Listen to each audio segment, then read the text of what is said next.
Product free हो जाएगा, चाहे वो रेफ्रिजरेटर हो। अब जैसे मान लो एग्जांपल, एक आदमी 20 लाख की दुकान लगा के बैठा है, ये सब बेचता है, बिस्किट, नमकीन, किराना। अब आपके बच्चे ने सुबह सुबह बिस्किट की मांग की, 5 रुपए का पार्ले बिस्किट है, आपने देखा यार 2 मिनट में घर डिलीवरी देता है, बाइक बाहर निकालूंगा, 4 का पेट्रोल जल जाएगा, 20 मिनट लगेंगे, आपने तुरंत बुक किया, दुकान पे भी 5 का, ये भी 5 का। जैसे बुक किया 2 मिनट बाद ड्रोन आपकी छत पे बिस्किट का पैकेट छोड़ देगा। अब प्रश्न ये आता है, ये क्या करेगा? ये भी तो बिस्किट बेचता था। खत्म होगी लाइफ या नहीं? भारत में भी होगी, अमेरिका में होगी, टाइम लग सकता है, 10 साल लगेंगे। 2025 के बाद ये भी मामला संकट में है, ये भी मामला संकट में है। तो हम भारत के बहुत समझदार लोग हैं, हम पता क्या बोलते हैं, 25 तक तो सब ठीक है ना।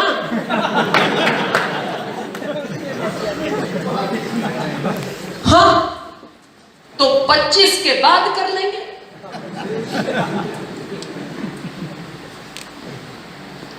यही भारत का एक माइनस पॉइंट है, और यहां मेरे को दर्द होता है। मेरा एक दर्द है, क्या हो तो क्लियर करूं। 17 साल में मैं आरसीएम भारत में वहां तक समझाने गया हूं जहां तक भारत का तिरंगा लहराता है। मनाली, लद्दाख में मैं मीटिंग करके आया जहां 6 महीने रोड बंद रहते हैं। मेरा दर्द यह है, भारत के व्यक्ति को इतना क्यों समझाना पड़ता है, और भारत का व्यक्ति समझने में इतना टाइम क्यों लेता है? ये कोई पहला मीटिंग है महू में? हर महीने होता है। तो पिछला भी मीटिंग सुना था ना, फिर आए, इसका मतलब पिछला समझ में नहीं आया।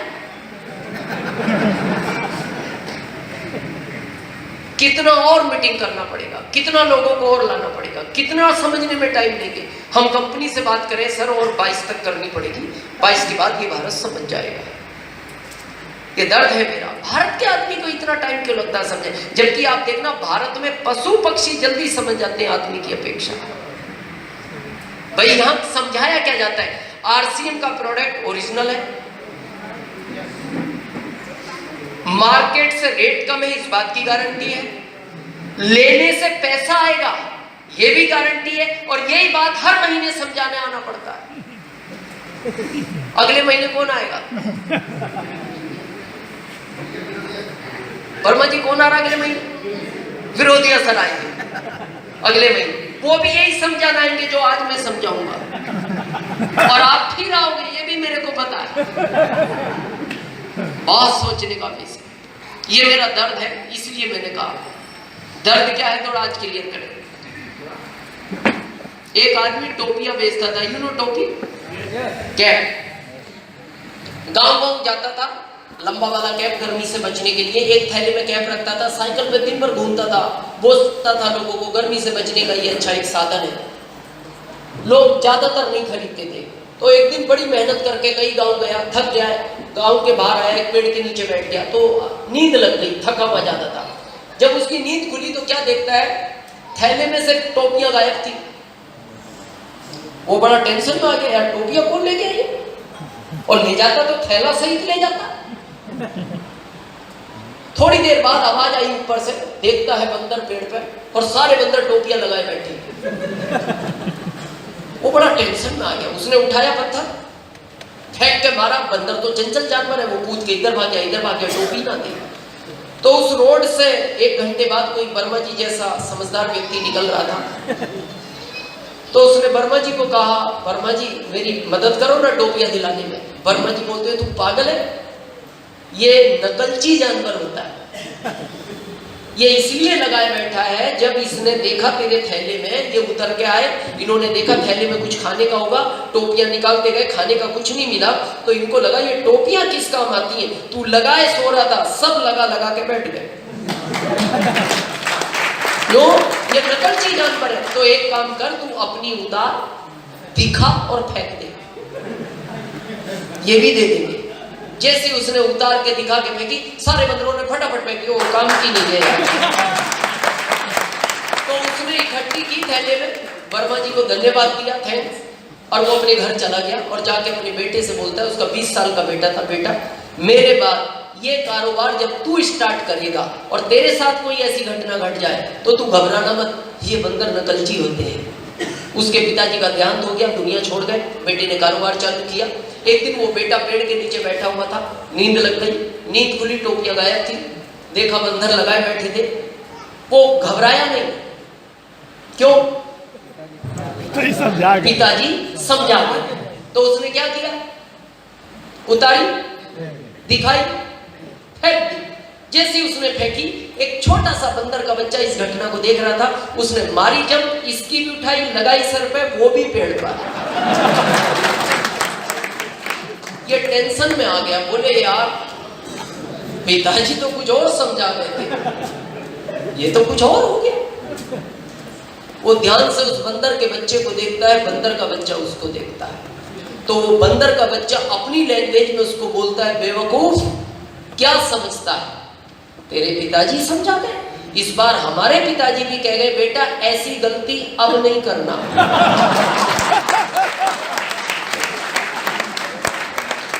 तो मेरा दर्द क्या है बताऊं, बंदर समझ गए। नहीं, मैं आगे नहीं कहना चाहता, मैं आगे कहना भी नहीं चाहता, बंदर समझ गए। हर महीने 17 साल हो गए मेरे को इसकी मीटिंगें करते हुए, हर महीने वही बात बताई जाती है, समझो टाइम आ गया है, नहीं समझे आने वाली पीढ़ियां माफ नहीं कर पाएंगी आरसीएम के लिए आपको, ये बहुत कड़वा सच है। और क्यों नहीं कर पाएंगी, बड़े ध्यान से सुनना। आज भारत में 80% बच्चे, देखना अपने माता पिता से, पता क्या बोलते हैं, आपने मेरे लिए क्या ही किया है। एग्री आप मेरी बात से? क्या बोलते हैं, आपने मेरे लिए क्या ही किया है।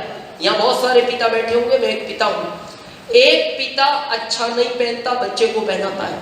एक पिता अच्छा नहीं खाता, बच्चे को खिलाता है। एक बार पिता रात को भूखा सो सकता है, बेटे को भूखा नहीं सुलाता।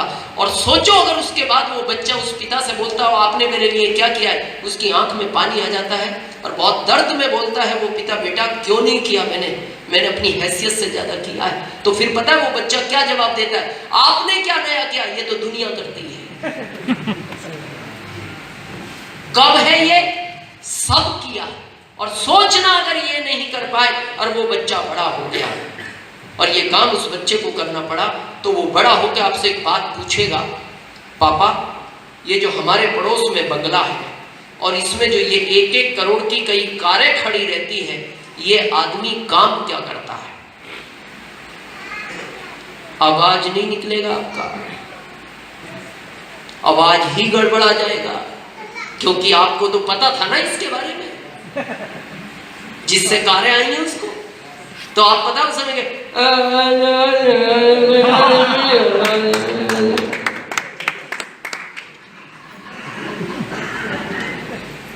आवाज भी ठीक से नहीं निकलेगी।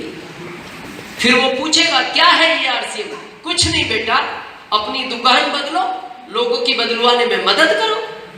तो 1 मिनट तो चुप रहेगा और फिर कहेगा, इतनी सी भी बात आपके समझ में नहीं आई। और उसके बाद जो वो आपको कहेगा वो मैं इस स्टेज से कहना नहीं चाहता, क्योंकि वो इतना हल्का लाइन हो सकता है जिसको सुनने के बाद शायद रात का खाना नहीं खा पाओगे।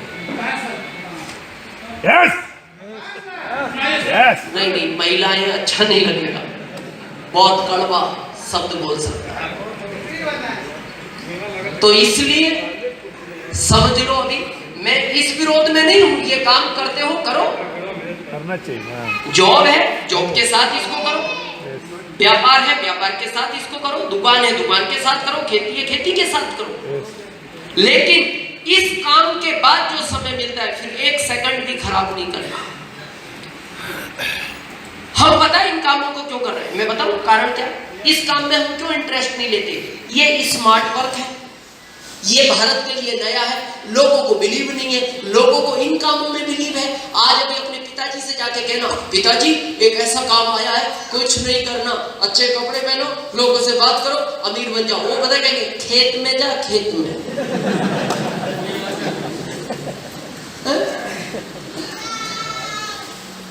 पागल हो गया तो कुछ नहीं करना, पैसे आएंगे, क्योंकि उन्हें तो पता था आज तक आए ही कुछ करने से।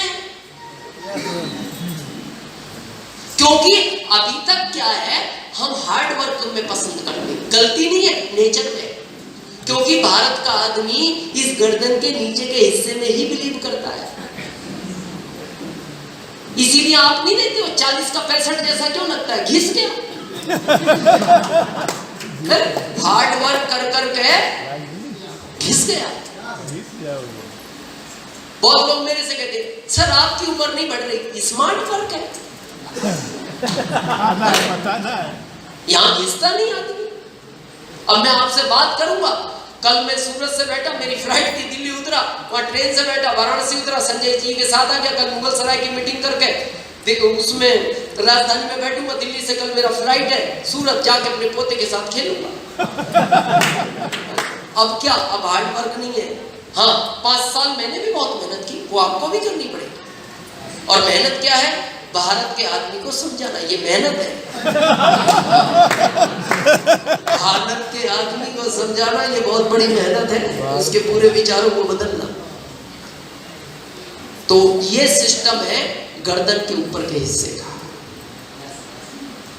Smart work. और हम विश्वास किसमें करते हैं, हार्ड वर्क। हार्ड वर्क में क्यों आदमी खत्म हो जाता है, आज मैं एक लाइन में समझाता हूं। एक नई बाइक लो किसी कंपनी का, उसको 50-60 की स्पीड पे चलाओ, सिंगल, कोई गड्ढा मत कूदाओ, कोई ब्रेकर मत कूदाओ, वो बाइक लॉन्ग टर्म चलेगी। और एक बाइक लो 3 लदो, 90 पे चलाओ, जो गड्ढा कूदा दो, ब्रेकर कूदा दो, ये बाइक ज्यादा दिन नहीं चलेगी,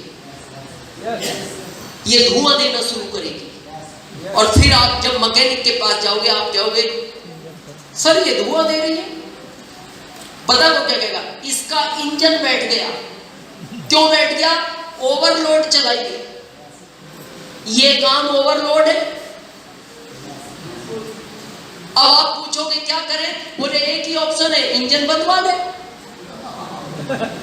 तो अब ध्यान से सुनना, ऊपर वाले ने बाइक में ऑप्शन दिया है, वापस इंजन बन सकता है। इसमें कोई ऑप्शन नहीं है, ये तो लास्ट में धुआं ही देता है।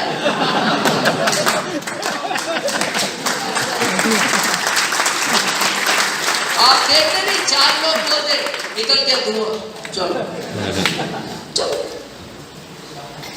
यहां खत्म हो गया आदमी। और ये क्यों बिलीव है, ये गलत फहमी है हमारी भारत में, ये गलत फहमी है हार्ड वर्क से पैसा मिलता है। इस गलत फहमी में 90% लोग निकल गए और बाकी तैयारी में है निकलने की। मैं बताऊं ये गलत फहमी क्या है, अभी आप ईमानदारी से बताओ, बाहर जाके लोगों से बात करते हो ना, भाई साहब एक ऐसा कॉन्सेप्ट, अच्छे कपड़े पहनो, अच्छी बात करो, अच्छे रहो, लोगों से प्रोडक्ट की जानकारी दो, अरबपति बन सकते हो, नहीं हंसता है तो कहता पागल है, काम कर उधर, मेहनत से पैसा मिलता है, कोई ऐसे पैसा मिलता है। तो ये क्या गलत फहमी है, समझे, आज समझे। आप मेरी भावना समझना, मैसेज पे मत जाना। 2 गधे थे, एक बहुत मोटा ताजा था, एक बहुत पतला दुबला था मेरी तरह। तो शाम को रोज गली में जब चलते थे तो हर जानवर अपनी लैंग्वेज में बात करता है हमारी तरह। तो दोस्त थे दोनों, तो ये पतला वाला मोटे ताजे को एक बात पूछता था, यार भाई साहब सेहत का राज क्या है, इतने हष्ट पुष्ट। तो वो कहता कोई राज नहीं, स्मार्ट वर्क करता हूं, स्मार्ट वर्क करता हूं। बोले क्या, बोले मेरा मालिक धोबी है, सुबह कपड़े ला देता है सूखे, जाके नदी पे उतार देता हूं, दिन भर वो गीले कपड़े धोता है और मैं रेत के अंदर लेट लगाता हूं। वो करता है हार्ड वर्क, मैं स्मार्ट वर्क, दिन भर आराम, कोई काम नहीं, शाम को फिर कपड़े सूखे, फिर लिया। इसलिए मैं हष्ट पुष्ट। तो मोटे ताजे ने फिर उसको पूछा, यार तुम ऐसे क्यों हो गए? उसने कहा, मैं हार्ड वर्क ज्यादा करता हूं, मेरा मालिक किराना का व्यापारी है, दिन भर काम ही कराता है। ये गेहूं का बोरा वहां डालो, चावल का वहां डालाओ, घी का डब्बा वहां डालाओ, शक्कर की बोरी वहां डालाओ, तेल का डब्बा वहां डालाओ, दिन भर काम करवाता है। तो उसको दया आई, दोस्ती का मामला था। उसने कहा, जब इतनी ही तकलीफ है तो मालिक बदल ले। सजेशन तो अच्छा था। तो उसने पता है क्या कहा, मैं बदल सकता था, इतना दिमाग में भी रखता हूं, 15 साल से उसी के ही आए। बदलना होता पहले महीने बदल लेता, काम तो शुरू से करा रहा है। तो फिर उसने कहा, क्यों नहीं बदला? बोले, मैंने इसलिए नहीं बदला, मेरे मालिक की एक लड़की है, बहुत सुंदर है, जब भी कोई गलती करती है मेरा मालिक बोलता है, तूने अगर अगली बार गलती की मैं तेरी शादी इस गधे से कर दूंगा।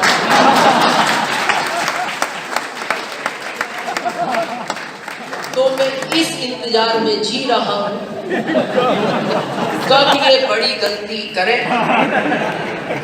और कब मेरी शादी हो। मैं आपसे पूछना चाहता हूं, गलत फहमी में जी रहा है या नहीं? 7 जन्म भी ले ले तो ये होगा नहीं, पर गलत फहमी में है और उसी गलत फहमी में ऐसा हो गया और एक दिन इसी गलत फहमी में यही इन लोगों का हाल है। बहुत निकल गए, बहुत तैयारी में है। ये स्मार्ट वर्क है, पैसा यहां से आएगा,